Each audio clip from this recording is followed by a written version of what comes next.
I never thought I'd be the guy standing here telling this story, but I guess life has a way of throwing curveballs when you least expect them.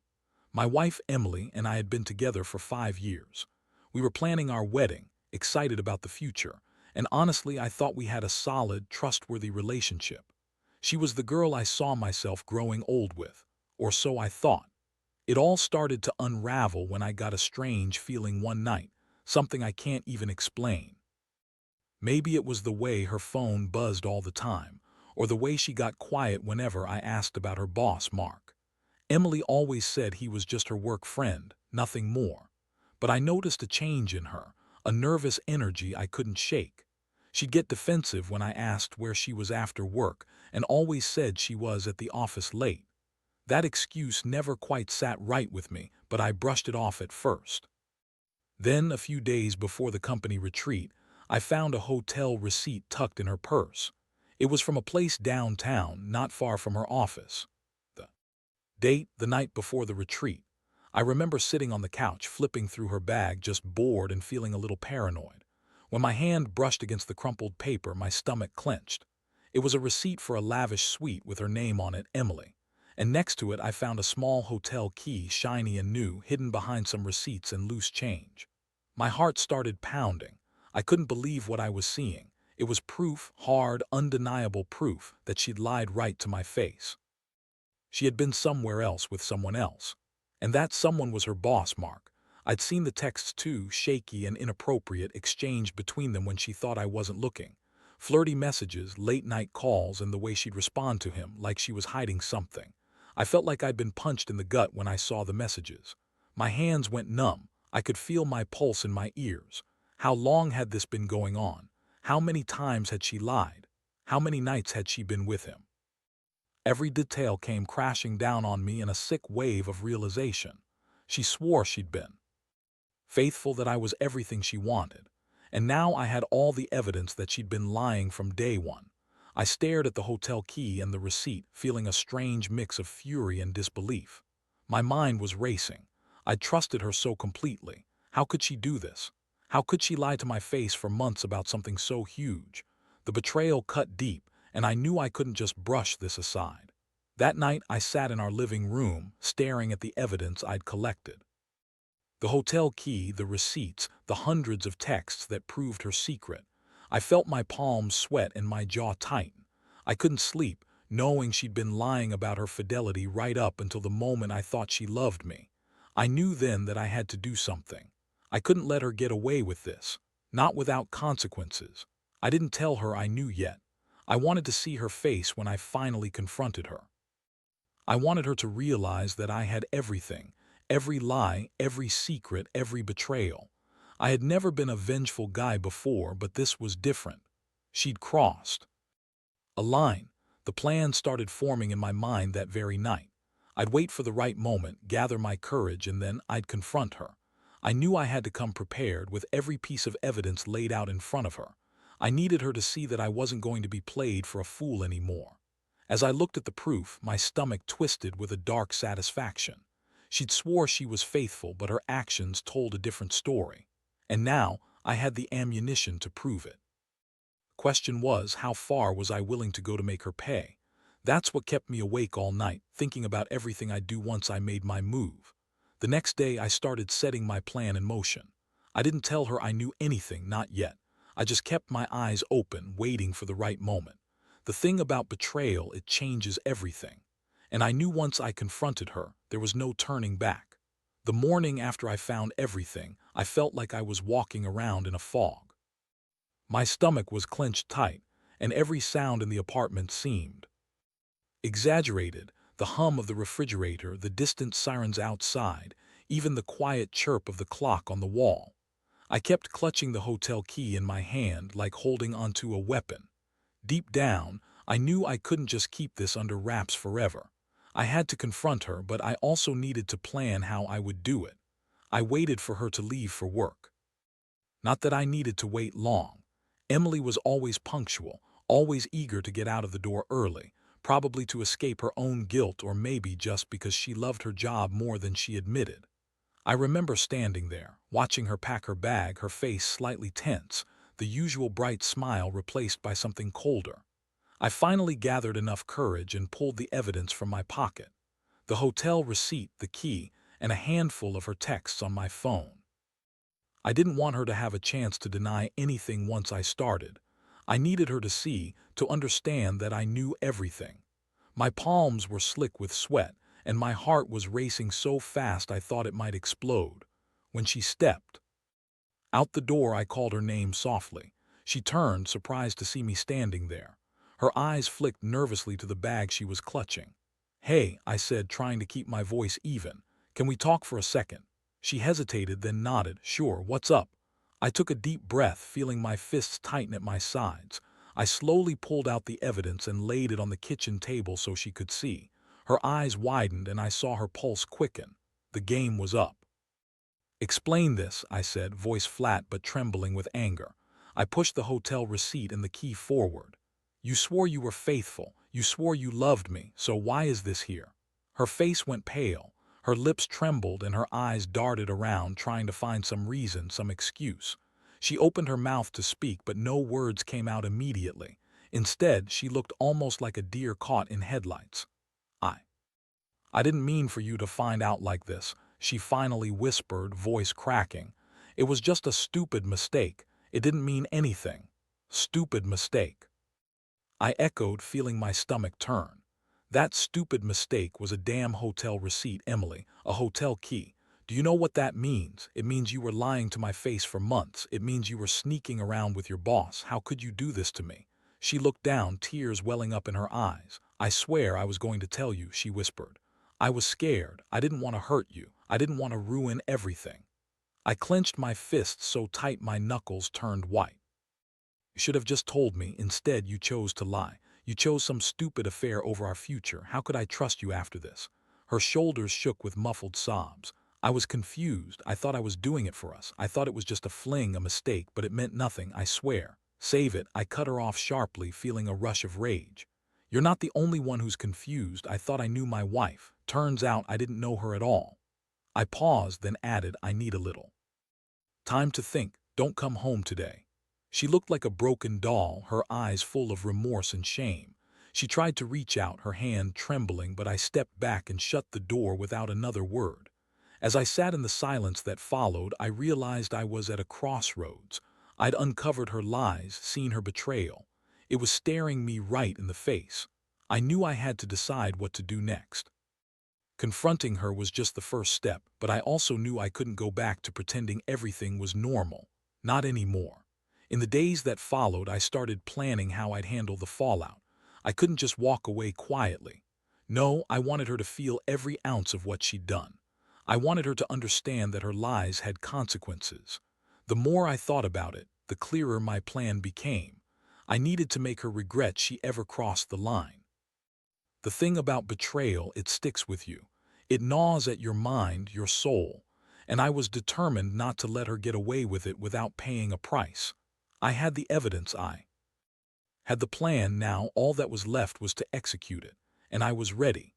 The silence after I left the apartment was deafening. I sat in my car for a long time, staring at the door I just closed behind her. My hands were still trembling, but my mind felt strangely clear, focused in a way it hadn't been before. I knew I couldn't just let this fall into the past, not without making some kind of statement. Emily had lied, betrayed, and probably thought she could get away with it. Well, I was going to make sure she learned otherwise. That afternoon, I started working out the details of my revenge. It wasn't enough to confront her and walk away.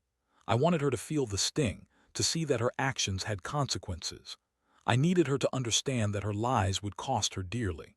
The first step was knowing exactly what I could leverage. I spent hours combing through her phone, her email, her social media, and even her work messages, anything that might give me an edge. I wanted her to see I wasn't bluffing. I'd been gathering evidence since the day I found that hotel receipt. Every innocent excuse, every lie was now a piece of my puzzle. I also thought about her boss, Mark. If she thought I was just going to storm in and confront her, she was dead wrong. I had a different idea. Something cold, calculated, but legal. I knew I couldn't just go barging into her workplace or make a scene. No, I had to be smarter than that. While I sifted through her messages, a plan started to form. It was simple but effective. I would use her own secrets against her in a way she wouldn't expect. I'd make her regret ever crossing that line. I knew her routine, her contacts, her weak spots. I had to be careful, though. I didn't want to do anything that could ruin my reputation or land me in trouble. This was about sending a message, not destroying lives. Later that evening, I found what I needed. A few cleverly crafted emails, a bit of social media manipulation, and a strategically placed message on her phone.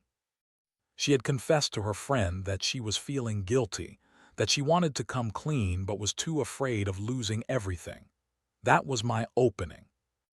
I would use her own words to do the damage. I drafted the email carefully.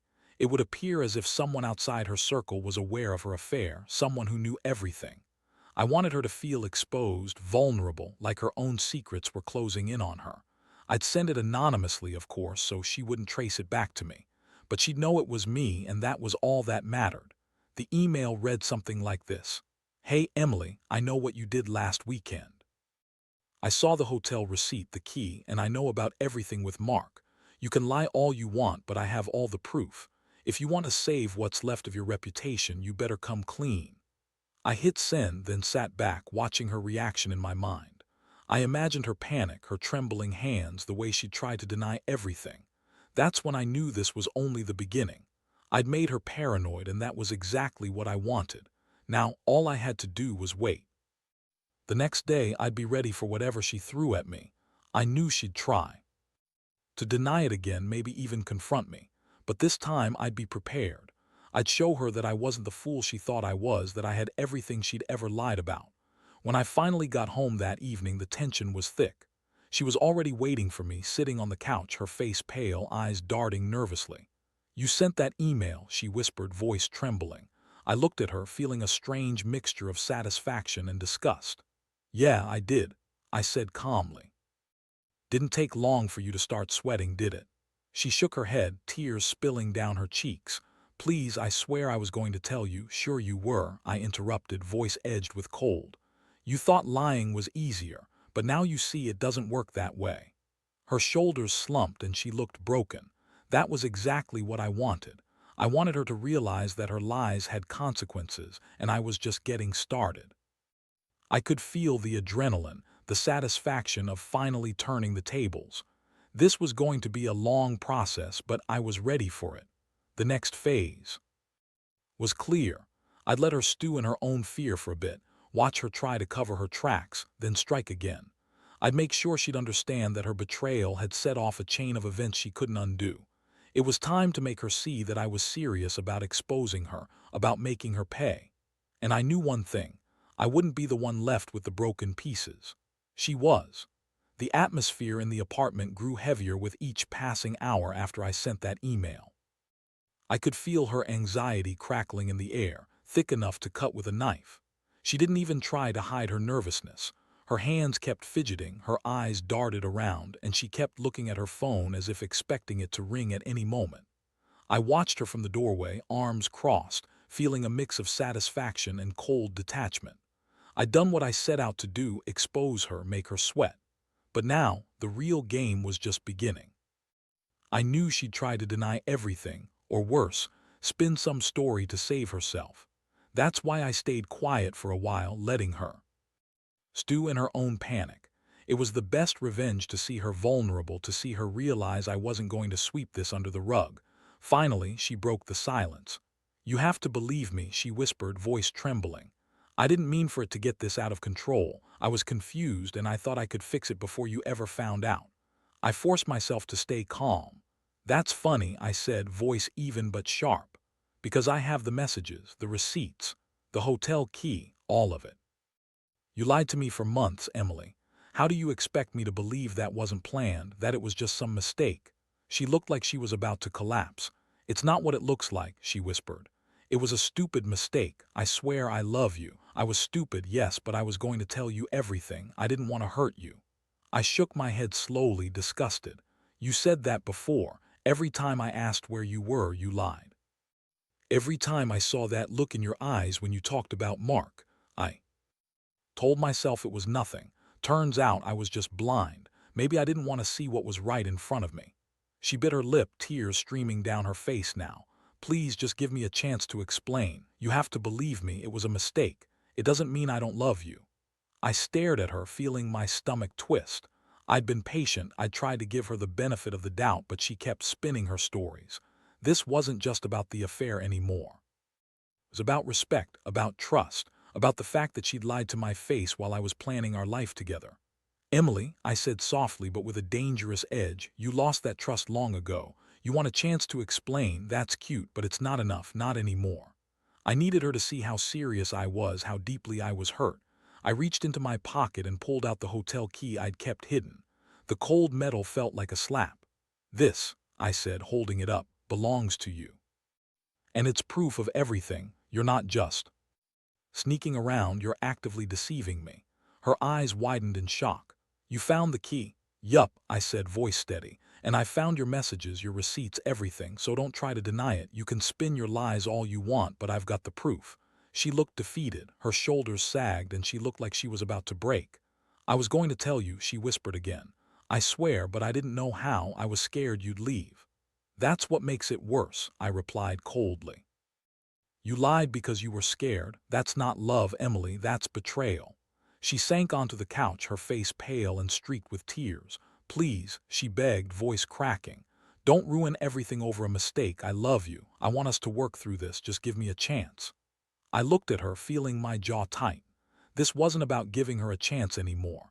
It was about justice, about making her understand that her betrayal didn't just hurt me, it changed everything. Maybe, I said, voice low and serious, you should think about that, because I've already made my decision. I turned away from her, feeling a strange mixture of relief and bitter resolve. I had everything I needed to end this, proof, a plan, and enough anger to see it through. I knew I couldn't just walk out and forget about it. No, I had to be smart. I had to set my final move in motion, because once I did, there would be no going back. Emily's lies had sealed her fate, and I was about to make sure she paid for them. As I sat down, I pulled out my phone again. I started drafting the next step, something that would make her realize just how deep her betrayal ran. I wanted her to feel exposed, vulnerable, and ultimately defeated. I was tired of pretending I didn't know. Now it was time she knew I did. The following days felt like walking on razor wire. Every time I saw Emily, her eyes held a mixture of guilt and fear, and I relished every second of it. I knew she was trying to hold herself together, but the cracks were visible. She'd call me, plead, cry. I let her. I needed her to think I was still considering things, still somewhat open, but I was. I'd spent those days meticulously planning my final move. I wanted her to understand that I wasn't going to play her game anymore. I'd already collected enough to make her regret ever betraying me. The truth was, I'd been planning this for days, gathering details, setting the stage. I just needed one last piece, something that would hit her where it hurt the most. Late one evening, I finally found it, her work email. I had access somehow, borrowing her password, a little social engineering, and a bit of luck. I started digging into her correspondence with Mark. What I found was more than enough. Flirty messages, plans for meetups, and even a few explicit exchanges that made my stomach churn. She'd been hiding all of this behind a facade of innocence, but her words told a different story. I printed everything out, copying files, saving screenshots. I kept a copy just in case. This was my weapon, my final proof. I knew it was time to escalate. The night I planned to confront her, I sat in the dark, waiting for her to come home. My nerves were shot, adrenaline flooding my veins. I had everything laid out, her emails, the receipts, the hotel key. I wanted her to see that I was serious, that I had been one step ahead of her all along. When she finally walked through the door, her face was exhausted, her eyes red-rimmed from crying. She looked at me hesitant. I didn't say a word at first, simply watching her carefully. Then I slowly set the papers and printouts on the table, open and obvious. You've been hiding a lot, I said quietly but firmly. I've gone through your emails. Your texts, I know about the meetings, the plans, everything. She stared at the evidence, her hands trembling. Please just give me a chance. Don't, I cut her off. I've given you enough chances already. You betrayed me, you lied, and now I want you to see what I've found. I spread out the printouts, letting her see the screenshots of her messages, her conversations with Mark, her face drained of color. I can explain, she whispered, voice barely audible. There's nothing to explain, I said. You thought you could hide this forever, but I found out. I know what you did, Emily. And I'm done pretending I didn't. She looked like she might break apart. Her hands reached out but hesitated midair. I never wanted to hurt you, I swear. It was just a stupid mistake. Is that what you call it? I said, voice rising just a little. A mistake? You slept with your boss, Emily. That's not a mistake. That's betrayal. And I'm not going to let you ruin everything we built over some stupid fling. Her tears spilled over and she dropped onto the couch, trembling. I could see the pain in her eyes, but I also saw the damage was done. The trust was shattered completely. I took a deep breath, feeling a strange sense of calm. I want to be clear about my next move, I said. You had your chance, you lied, betrayed me, and now I have to decide what's best for me. I'm not going to stay in a relationship built on lies. Her voice cracked. Please don't do this, I love you. Love, I echoed bitterly. You want me to believe that after all this? You're not the woman I thought I married. You're just someone who was willing to throw everything away for a moment of pleasure. I stood up, feeling the weight of the situation pressing down on me. I'm giving you one last chance to do the right thing. Pack your stuff. I want you gone by tomorrow. She looked like she might argue, plead, even beg, but I held firm. There was no turning back now. I handed her the papers, her own secrets, her own betrayal, proof she'd never be able to deny. As she gathered her things in silence, I walked out of the apartment, locking the door behind her. The cold metal of the key in my hand felt like a final act, one that sealed her fate and marked my fresh start. That night I sat alone, feeling a strange mixture of relief and emptiness. I'd finally taken control, finally said enough. The trust was gone, but I knew I'd be better off without her lies poisoning everything. Sometimes you have to lose to truly find yourself. And I knew I'd never let anyone betray me like that again. The takeaway: when trust is broken beyond repair, sometimes the best choice is to walk away, because staying only ensures that. The pain and betrayal fester. The days after she left felt like a strange mix of relief and emptiness. I kept staring at the empty apartment, the silence ringing louder with each passing hour. The shock of it all was still fresh, but a strange sense of clarity had settled in. I'd done what I needed to do, exposed her, ended things, and finally taken control of my life again. The weight of betrayal had lifted, replaced by a cold resolve I hadn't realized I possessed. Once she was gone, I took a deep breath and started clearing out what was left. Her clothes, her things, her memories, all packed into boxes. As I handed over the keys and watched her walk away, I felt nothing but a quiet, almost bitter sense of closure. I'd made her own secrets her undoing, and she'd left with nothing but a shattered illusion of what we had. I sat on the edge of the now empty apartment, feeling the cold breeze seep through the cracked window. My stomach was a little knotted, but mostly I felt a strange calm. I'd been betrayed, yes, but I'd also reclaimed my dignity. The heartbreak, the anger, all of it was transforming into something sharper. A realization that I'd been blinded by love but now saw everything with clear eyes. Looking back, I realized that no amount of apologies or promises could ever fix what was broken. She lied, she cheated, and she made her choice. I made mine too. I never wanted revenge for revenge's sake, but I did want her to understand that betrayal comes with consequences. And I got exactly what I wanted: her betrayal exposed and her leaving the picture. Now I'm rebuilding, slowly, cautiously. I've learned that trust is fragile, that love can turn into pain overnight, and that sometimes the best thing you can do is cut out what poisons you. I've also learned that revenge isn't about destructive acts. It's about taking back your power, standing tall, and ensuring that the betrayal doesn't define you. To anyone out there feeling lost or betrayed, here's what I've come to understand. It hurts, yes, but it also teaches. And sometimes, the best revenge is walking away with your head held high, knowing you did everything you could, and that your peace of mind is worth more than any fleeting moment of anger. So I closed that chapter of my life, not with fireworks or dramatic confrontations, but with quiet dignity. Because knowing I took control, even in the face of betrayal, was the greatest victory I could ask for. And with that, I moved on. stronger, wiser, and ready for whatever comes next.